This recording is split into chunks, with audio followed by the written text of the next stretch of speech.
Okay. So landmarks of the abdominal wall.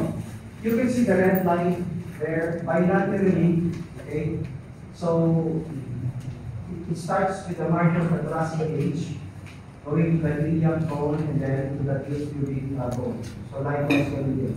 So basically, sa lateral side up to the level of main axillary line. So it is still considered as anterior abdomen. So quadrants of the abdomen. So quadrants of the abdomen is actually gained by making a line, midline, so median plane and a transumbilical plane. So ang crossing point nila is umbilicus. Okay? So I asked, bakit namin i-divide ang abdomen into 4? Sa tingin nyo, anong significance dito? Localization. Localization. Ano ba?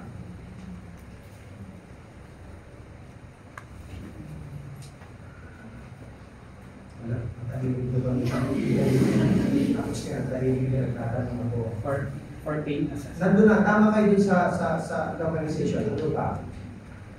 Ang pinaka-gist nito kung bakit natin nilalagyan ng division is for us doctors or other medical practitioners to localize or to pinpoint the exact location ng organs. So it is standardization. So kung ang pasyente ang galing sa ibang doktor, nirefer sa inyo, referring patients also with complaints of right lower quadrant pain. So kung sa may right lower quadrant pain, ano yung area na involved sa pinto? So part sa large intestine, appendix, small intestine, ureter sa likod, tama? So including female reproductive system. Hindi mo iisipin na gallbladder ito o hindi mo iisipin na spleen ang nandito kasi alam nyo na ang spleen is located at the left upper quadrant. Tama? So that's one of the point. And then the regions of the abdomen. Ilan ang regions ng abdomen? 9. Alam na pala nito eh. So again, it is more specific. Bibigay ko yung biyawak ko ng picturean. Okay. So more specific ito ng localization of parts and visceral organs inside the abdomen. So we have the right and left hypochondria, right and left lumbar, right and left iliac. We have the epigastric, umbilical, and hypogastric. So also the lateral lines of cleavage. Okay? We call these the Langer's line or tension line. So makikita niyo yung orientation. Okay, yung orientation niya sa trunk, pababa. Dito sa mid upper abdomen, transverse. Sa baba, it follows yung creases natin, wrinkles. Yan yung area na kumbaga yung pag nag-bend ang part ng katawan, doon nagkakaroon ng wrinkles.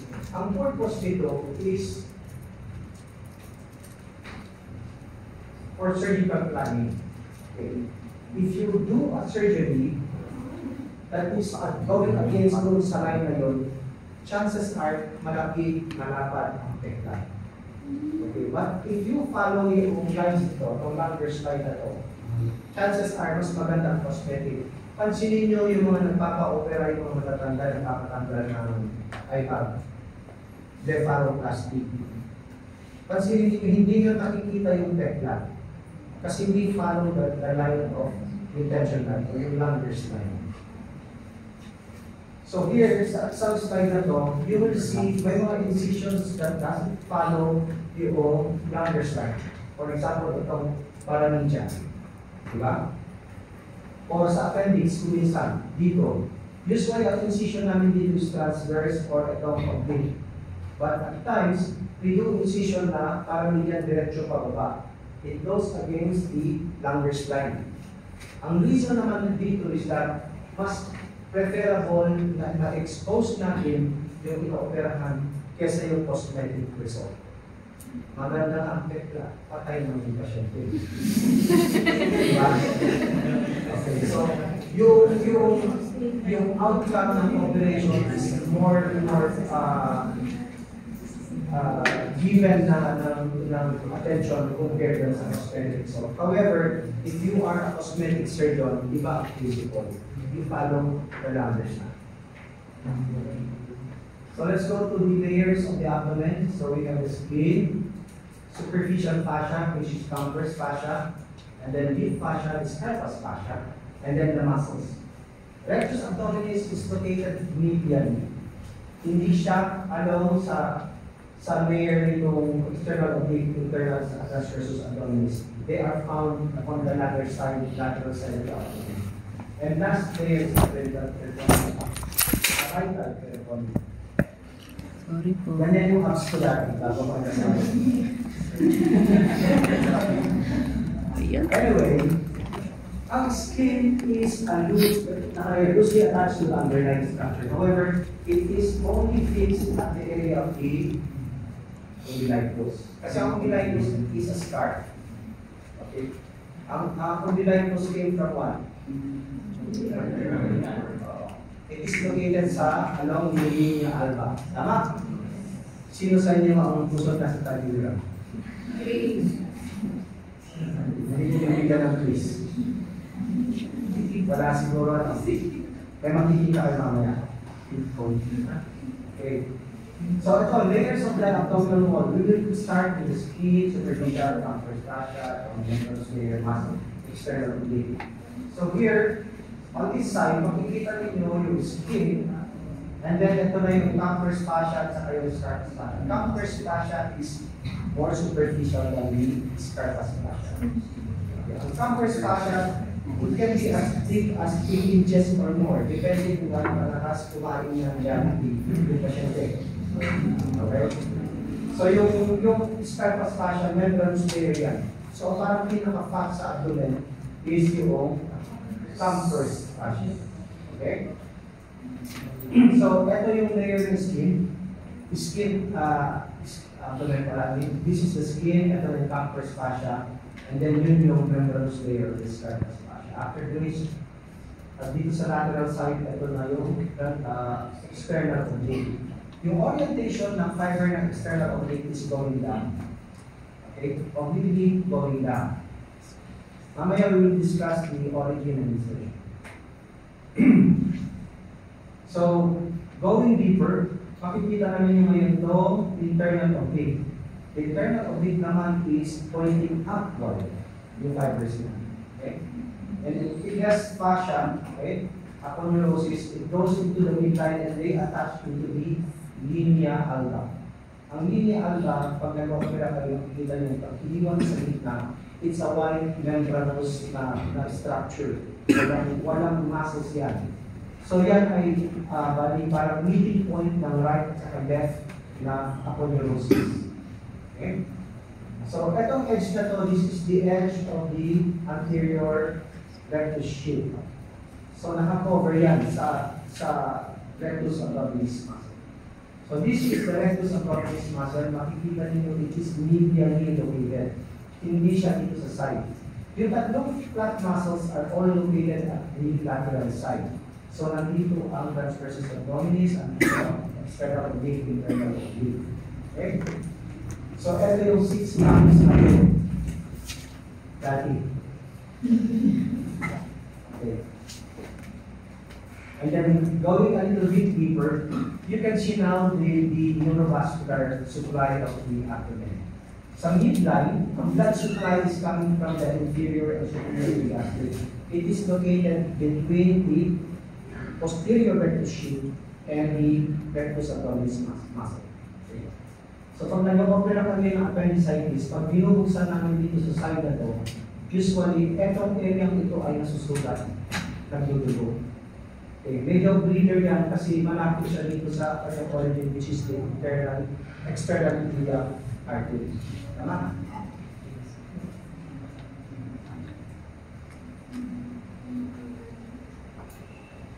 And then there is a very important structure here, which is the arcuate line. Okay, the arcuate line, it is the end of the posterior rectus shield. Below the arcuate line, wala na tayong posterior rectus shield. Okay? Above the arctic line, meron pa kasi yan na yung joining ng condyle system, internal oblique at saka transversus abdominis aponeurosis. So inside the abdomen, ito initially ang nakikita talaga natin. So hindi nyo makikita itong fibers ng mga muscle. In-strip na yung peritoneum dito kaya nakikita ko yung diaphragm, transversus abdominis muscle. However, if you are going to look inside, ito makikita nyo. And there are structures here. Okay, ito usually is the patent duracus. Yung nasa midline. So this is the median umbilical fold. Tapos naman yung medial umbilical fold, ito naman yung pinagalingan ng umbilical vessels natin dati. Ganun sa and then we have the lateral umbilical fold. This is just peritoneal covering the neurovascular of the inferior abdomen. Again, ito na naman yung ano to? Ano? Arcade 9. Bakit natin inaaral ang arcade 9? Bakit natin i-emphasize ang arcade 9? Kasi nasa objectives. Bakit natin pinag-aaralan ang arcade 9? Any idea?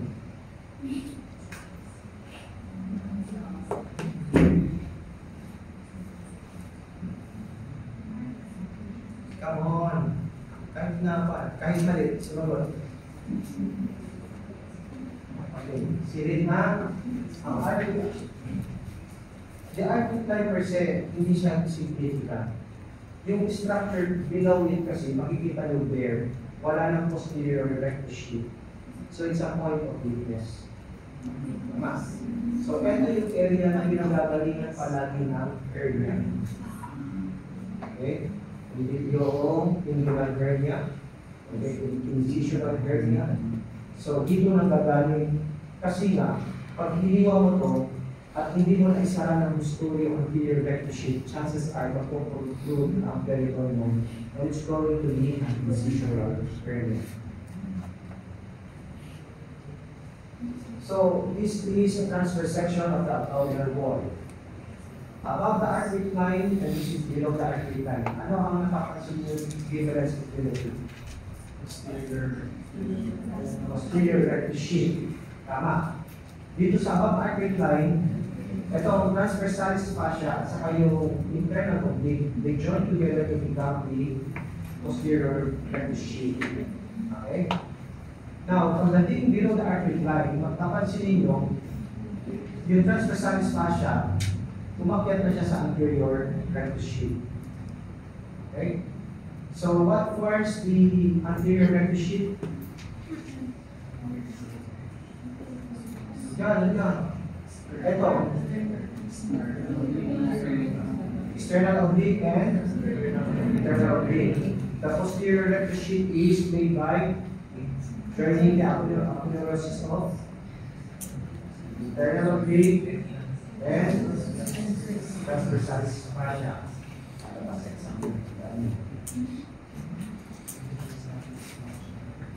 Rectus sheath, ito na yun.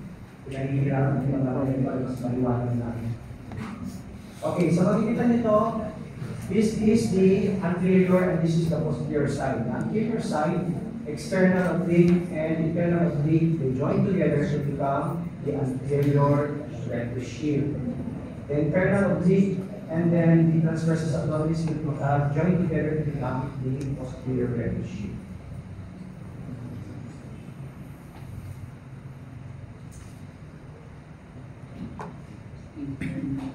Okay, ito na, let's go to the muscles.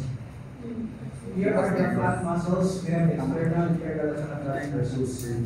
And then rectus abdominis, this is the upright muscle that is located medially. And this is not upon pyramidalis. Okay? So the external oblique, their origin is lower ribs, and then they insert in the xiphoid process linea alba, pubic crest, pubic tubercle, iliac crest. Okay? So majority of these muscles share the nerve supply. Okay? lower 6 thoracic nerves and ilioepiplastic. So almost all of them are supplied by these bundle nerves. And then they actually supports abdominal contents, compresses abdominal contents, assist in flexing rotation of trunks, assist for expiration, maturation, defecation, perforation, and balloting. In other words, the Valsalva's maneuver is being facilitated by this. What does Valsalva's maneuver mean? Stopping of force. Force closure of both. Yung pinakamadaling one, pinakamadaling Pagpipigil. pag-iri. Pag-iri. Tama. Yun ang ibig sabihin ng Valsalva's maneuver. You are increasing the abdominal Pressure. So, ang ginagawa is if this contracts, you are now aiding in movement ng defecation, okay, maturation, pati yung parturition ng panganak. Okay. Sometimes, itong parturition, yung panganak, may most of the female patients na nanganganak, hindi naman talaga nila alam kung paano panganak unless it's their second delivery. Tama. Karamihan, pag sinasabi mong iri, Mrs. Iri, nandun ka sa harapan, tayo ang lalabas. Kasi nga, the same ang feeling at saka principle pag nag-umiri siya. Plus yung movement ng bata, nakukompress na yung rectum, so ano nangyayari, nakakadumi yung babae. Okay? So what we do kung hindi sila marunong, yung tinatawag natin fundal push. Silang nurses dito. Wala. Ang fundal push, yes doctor, paano ginagawa sa fundal push? Hindi ko alam. Kita mo ba yun? Siguro ko, hindi ko fundal nursing na. Ang fundal push, kakatahin natin yung fundus ng uterus. And then ang gagawin natin is, i-reduce this forearm, itutulak namin tapos squeeze namin pababa, papunta sa uterus. Talagang pipilitin mong itutulak sa labas. It's actually dangerous kung masyadong masigat. Kasi kung sisira na fundal push. Baka pati kaluluwa ng bata nila. Kasi ang fundal push, you need weight. Kailangan mong iinan, tapos itutulak mong pababa. Pag masyado ka enthusiastic na mag-fundal push, ang nangyayari, mag-reach yung paglabas ng bata, napupunin ang cervix, napupunin ang clitoris. So ang fundal push, hindi basta tulak. Pag nag-contract ang uterus, pasasabayin kang pagpupush, sasabihin ng phobia, so i-push mo na. Pero kung nag-relax yung uterus, tapos pinilit kong i-push, doon nagkakaroon ng steroids. So balik tayo sa interpretably. Please read this, nasa libro ninyo, and read this. Memorize this kasi one or two of these are going to be appearing sa examination. It might not be a simple recall, pero one of these or two of these things lalabas sa exam. Blood supply. Blood supply is divided into superior, inferior, lateral. Okay. Sa superior, we have the superior epigastric artery. Any ideas on the superior epigastric artery? Na-revision mo na ito, di ba? Last year. Internal thoracic or internal mammary, which is a branch of area. Good. Okay. The inferior epigastric naman is the one that is supplying the inferior area of the abdomen. It is coming from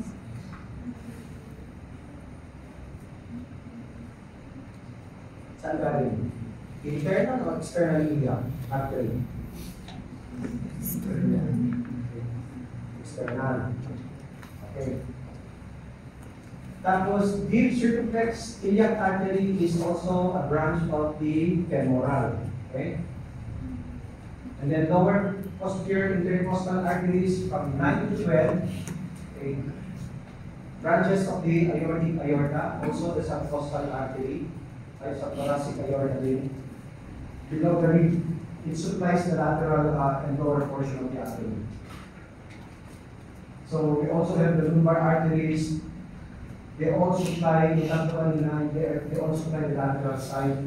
And the superficial arteries Okay, a branch of femoral artery, this is the superficial gastric and superficial circumflex. Okay? Sila ang susulat sa superficial area. Mamaya meron tayong clinical correlation with regards to these vessels.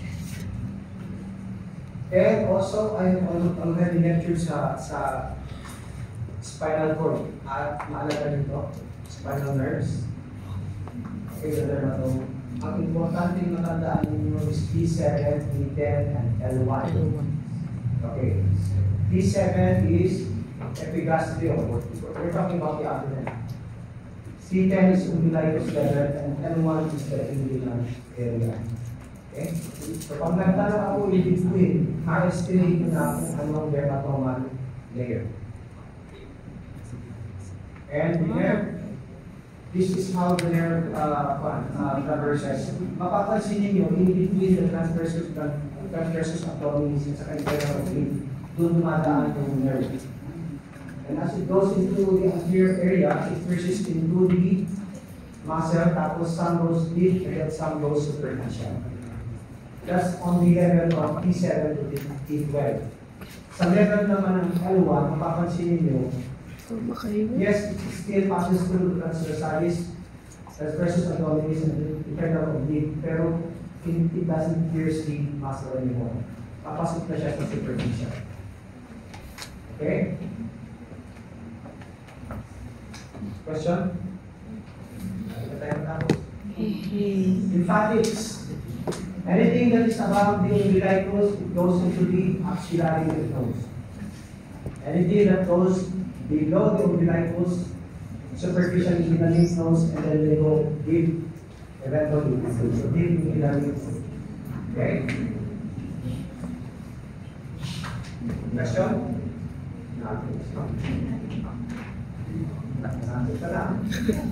Hindi ako. Okay, clinical correlation. Yung silang anterior abdominal wall actually. So, McMurray's point. Any idea about McMurray's point? Shit, What is alam ko yun. McMurray's point? Sa appendicitis. Appendicitis. And what specifically is McMurray's point? Para siyang Yung from this day on, palagi yung maririnig ito sa IM, sa Australia, sa medicine, sa surgery. So, this is the McMurray's point. So you create a line from the axis going to the umbilicus. And then you divide it into three. So one line here, another line here. So this is 1, 2, 3. Tama? So yung lateral one third, this point is the McMurray's point. And what is the importance of McMurray's point? ipupush. It is where the base of the appendix is usually located. Okay? So usually, pag ang pasyente na-complain ng pain, and then you are thinking of possible appendicitis, ito ang pinipigain ninyo. You're going to push that. If you push it and then nag-cause ng pain, most likely it's appendicitis. Most likely, but it's not definitive. It's appendicitis. That's direct and rest. Pag binitawan mo tapos umaray yung pasyente, biglang binitawan umaray, that's indirect and rest. Okay? So that is typically saying na meron infection. Ano ang importance, clinical importance ng direct evidence ng pinindot mo? Ano ang correlation? What does it say about appendicitis? Is it a visceral or somatic pain? Pag pinindot mo, sumakit. Visceral or somatic? Visceral. Visceral pain. Okay. Visceral pain. Ngayon, pag binitawan mo at sumakit, anong area ang irritated? It means there's already a peritonitis on that area. So, ang ibig sabihin dyan, meron ng infection surrounding appendix, including the peritoneum. So, pag binitawan mo, ma-stretch ang peritoneum. So, it will yield a rebound tenderness. Okay? Pa yan ang lilikot So, nila. ito yung makikita ninyo yung different location ng appendix. Ang appendix hindi ganyan about tukusa. Isa lang ang appendix. Dr. Malvar nag-lecture ang daming appendix. Maraming beses na operahan yan. Ilang PM ito? 1, 2, 3, 4. 5 beses. No, it's only 1. I am only showing you yung position, possible na location ng tip ng appendix. Merong retroscal, merong pelvic, merong anterior, merong pointing to the left. Okay? So that is always the location of the appendix. Now, tell me, are there any instances ng appendix is not located here? Ah? Give me an instance. Meron na condition na yung appendix is wala sa brainstorm. Yes. Kanino nilagay? Yung brother. Very good. Halika sa okay. Imposible kasi yan. Kaya nung may presidente, hindi ko namin na-iisip ko direct and rebound tenderness. Appendicitis yung pasyente nung inoperahan ko. Sasabihin nung resident sa inyo, kasasabi ko. Artist ka rin sa bintana ng isya. Yes, citizen versus ano pa? Very common. Very common. Lumbar. Pari-pari nyo yung inaantok ng isip.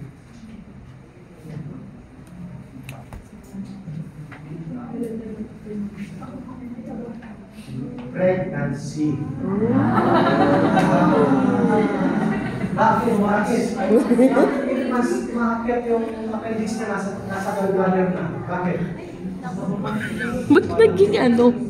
Yes. Centipede. Yung uterus, tinutulak ni uterus yung sikong pataas. If the cecal area is mobile, okay, based on anatomy, ang sikong walang coverage ng area ng territorium is free. Ako ang mga yan, i-lecture natin sa surgical. Okay, so itutulak niya pataas, hindi yan dede ng baka. So it only shows na yung location, it only shows yung location niya as a pregnancy progresses. Pansin ninyo, on the 5th month, ka-level niya na yung umbilicus. Very important yan. Pag-level ko siya, tingnan ko kalimutan mo yung dyan, isang buwan na ako. Ilang months yung dyan, kasi natin yung 5 months daw. At the back of your mind, isip mo, nasa level ng umbilicus. So the physical examination is going to be on that level.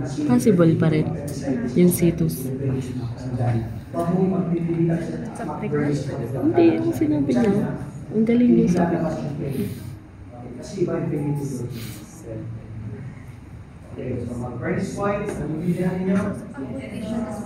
Lalabas yung sa isang ha? Yes, Doc. Umbilical hernia. Oh, Okay. it's so annoying. Umbilical hernia. Pathophysiology.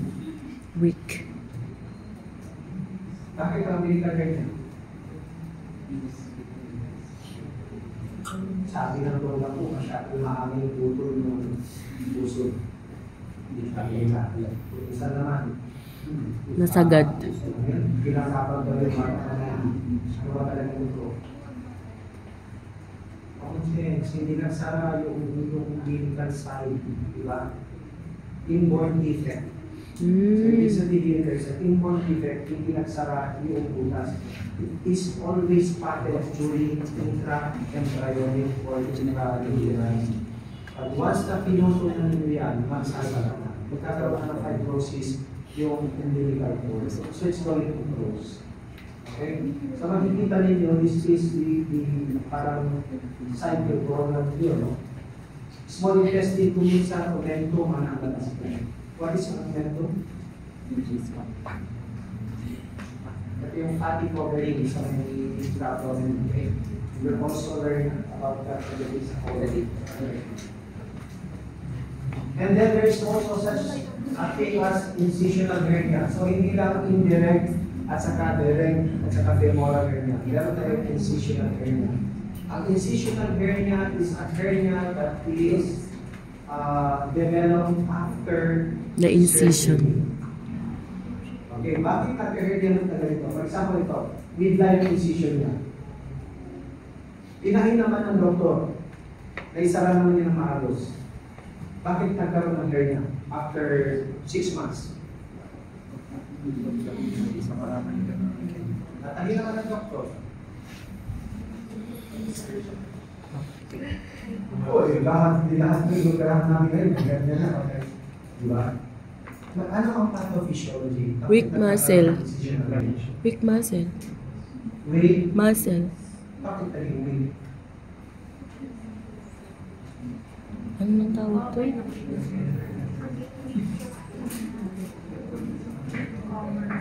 Shucks, anong tawag doon? Pag nabuntis, huwag naman na kasi.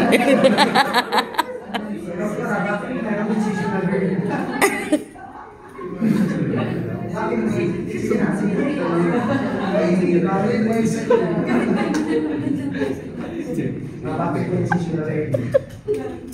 Nandun, nasa linya yung sinabi ni Ma'am, may weakness sa fascia. Bakit nagkaroon ng weakness? Dati naman, ang pinoperahan niya. Shucks, anong tawag doon? Sterling, Roberts, pero hiniwa mo sa ilalim. Pinahilan pa rin. Bakit siya weakness? Bakit siya weakness? Ano nangyari mo sa tayo?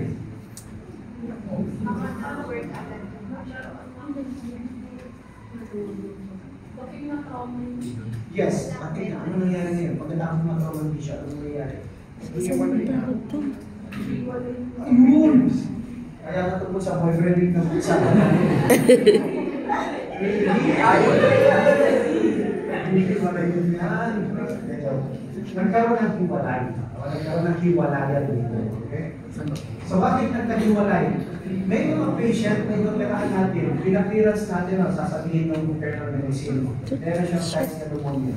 So I suggest na i-defer ang operation kasi patient has signs and symptoms at saka x-ray showing na may pneumonia ng pasyente. Ikaw naman, Sir John, na, babalikan po kami gabi. Gawin na natin ngayon. Pinoperahan. Nag-uubo yung pasyente. Diba kapag umupo yung pasyente, nag-exert na ng balsam gas? Balsam ba? Tama. It's a form of balsam gas maneuver. So, nag-uubo. Pag umupo ka, sa midline, incision, ito yung linya album. Pag umupo ka, ang nangyayari is mag-iiwalay yung Giwalay. mag-ulit. Tama. Ito. Pag umupo yan, pag-exert ka ng effort, since ito ang pinaka-weakest, yung incision mo, papupulit. Hindi ba may umupo ba ng gano'n lang? Sino sa'yo nagkaroon niya? Kaya niyo ba umupo ng gano'n lang? Wala. Pag naman niya na, umupo ka talagang lakas, pati lalamunan eh, di ba? So, ibig sabihin mo siya kung lalakas, siya pupulit. Hindi pa lalabas yung bikuka, hindi pa lalabas yan. Kasi meron pa part na nalalang matibay pa. But once na nag-iwalay na sila, ang mangyayari dyan, pag nag-exert ng effort, unti-unti niya tulungan yung periwalay. Yung fascia, definitely hiwalay na yun. It will be covered by fibrous tissue and fats. Okay? Si scalpus at si campers. Ang mangyayari dyan, magbabalon ngayon yung peritoneum. Lalabas siya doon sa defect. Kaya ito yan. So what do we do with this? I-repair. Ito yung tinatawag natin perineopathy. Repair of perineum. Okay? We open the skin, we open the scalpus, and then we open the campers, scalpus, and then titingnan natin yung peritoneum covering. We are going to dissect it laterally. Hahanapin natin ngayon yung fascia. And then once we find the fascia, lalagay mo ng spaces yan, and then pag didikitin mo sa gitna, itatahin mo, and then after that, maglalagay kami ng mesh. Ang mesh is parang kulambo. Okay? Tapos yung hindi yun na-absorb. Ano yan doon? It attracts scar formation. So once na nag-scar yung nilagay yung mesh, mas matibay na siya compared dun sa original. Pero yung mesh will be there for time. So kung ma-operahan ulit siya, pag hiniwa mo, makapansin mo yung parang yung pinukulit mo yung nanagulambo. Medyo matibay na lang. It can occur anywhere sa abdomen as long as a weakness. Okay? What is this? Ayun, dala pa sa doon. Biopsy. Embryo, i-explain sa akin bakit na yung biopsy. Embryology, development na abdomen. Neural fold, charot. Lalabas mo sa exam yan.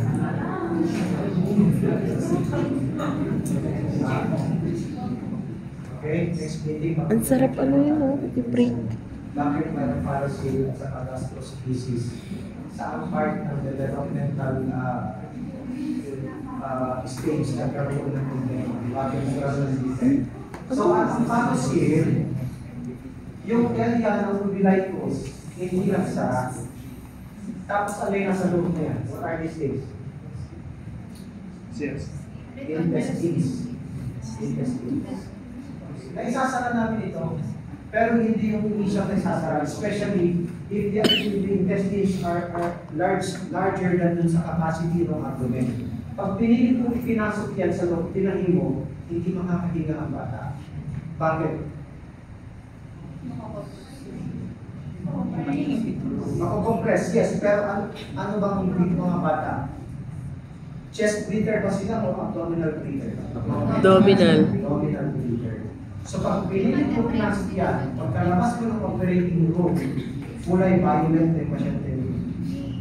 So meron kami tinatawag na staging procedure. Ang gagawin namin ito, meron kami sterile na plastic na malambol, ipapasok namin dito sa loob, and then itatahin namin sa side. Tapos unti-unti namin compress. Ito yun. Ito yung isa mamaya. Same management. Gastroenteritis is a more complicated case. Kasi same with ang paros pero walang covering. So, literally labas kung dito pa rin. Okay? So, nakikita niyo yun yung umbilicus na yun, pero at the lateral side nakalabas yung intestines. Walang kinalaman yung nagpaangat dyan. Sasabihin, inugod kasi ni Dr. Pwede mo kasi dito pa. Inward defect yan. This is what we do. Yan. Silo, ang tawag namin dito is silo. Maniwala kayo, yung unang dextrose na noong unang panahon ng plastic na nakabigil na yun. Parang cellophane siya. Ito yun. At Philippines, may pagalitan mag-invest kayo. We sterilize that, itatapon namin naman, bukitin namin yan, and then itatahin namin dito sa side. Tapos yung intestines na yan, unti-unti namin i-reduce pa loob. Pero simulan po muna sa pinakapaluwag dito, over here. And then tomorrow, higit-pitan mo pababa. Hanggang kaya na ng abdomen yung small intestine. After which, unti-unti mo isasara, dito pa na, ihigpitan mo yan, so ihigit na naman yung edge ng defect. Pag kaya na mag-igit, itatahin na natin. Okay? But it will take weeks or even months. So pag sinigay, bata na sa ICU yan. Thank you.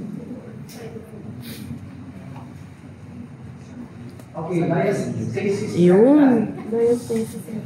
So, makikita nito, walang incision yung babae. Oh. Walang incision. Pero bakit ganyan? Yung So, isa. it's also an inward defect. Okay? Inward defect. Walang kinalaman yung sobrang usunan ng attend ng BS. So, ganyan. Inward defect lang yan. Masyadong malapad yung distance ng Rectus abdominis. Lakas kasi kumain daw. So what we do usually, kung ang pasyente is masyadong conscious sa kanyang tsura dahil mahilig mag-binge siguro, no? Pwede natin i-repair ito. Ngayon, we can do a repair without making an incision, yung mga big incisions na yung para wasak dito from here. No. Meron na kami tinatawag na laparoscopy repair ng hernia. Pagpupuntas lang tayo ng maliit somewhere here, isa rito, 1 centimeter, 5 centimeter, 5 millimeters, 5 millimeters. And then ita-dissect namin yan up to the midline. And then after that, magsusuture kami sa loob. Para kami naglalaro ng computer games. So may dalawang parang stick instruments na tatahin kami sa tilig kami ng tilig. So siya na tayo, parang ganun lang surgery, laparoscopy. Okay. Pero ito, sa hernia namin here. So, yung pasyente, pwede natin i-repair ito after the operation, hindi mapapansin yung effect lang. Kasi itatago namin dito sa heart, nilay, tapos isa rito, isa ryan. 5 millimeters din naman ang pag-ibig. Diba? Hindi naman siguro tititigan mga pitch blowers yung sulat naman. So, kapot medusa. Narinig yun ba ito? Hindi ka? Okay, kapot medusa sa mga. So, makikita niyo yung kapot medusa. Ito yung mga yan. Mga blood vessels yan. These are veins. Okay? Dilated na veins. It's a sign of portal hypertension. It can be as benign as this, or it can be. Oh my God. Bakit nagaganyan? Matindi kasi magbuhat ng barber dog.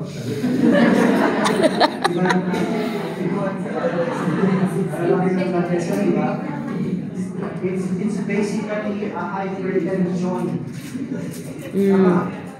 Bakit nagkakaroon ng ganyan? Pag-report ng hypertension. Abdominal hypertension. Increase in resistance ng liver. Hindi makapag-circulate ang liver kasi scarred yung liver. So yung return ng blood papunta sa heart, mabagal. Tama? So ngayon, kailangan maghahanap ng vein ng place para i-decompress yung pressure.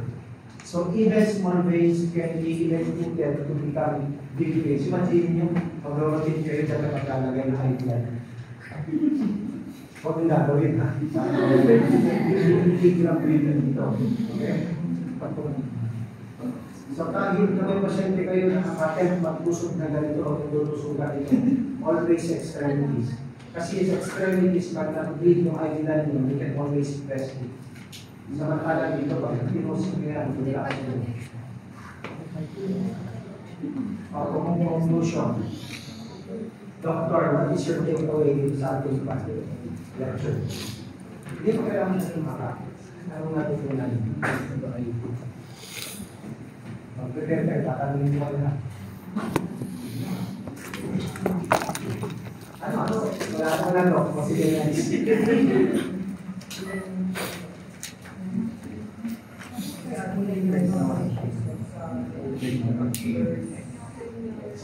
Bernie's point. Oh, what about it? Now, you know how to kaya pa rin sa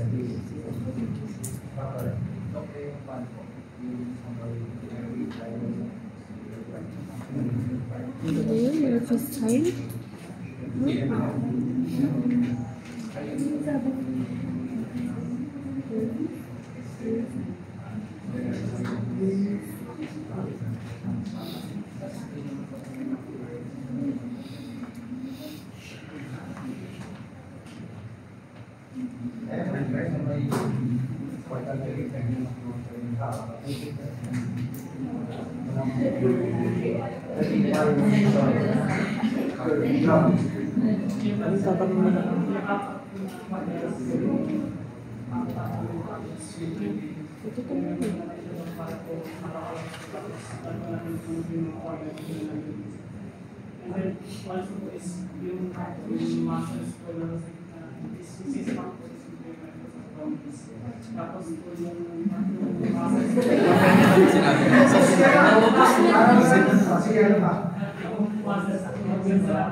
Sulat.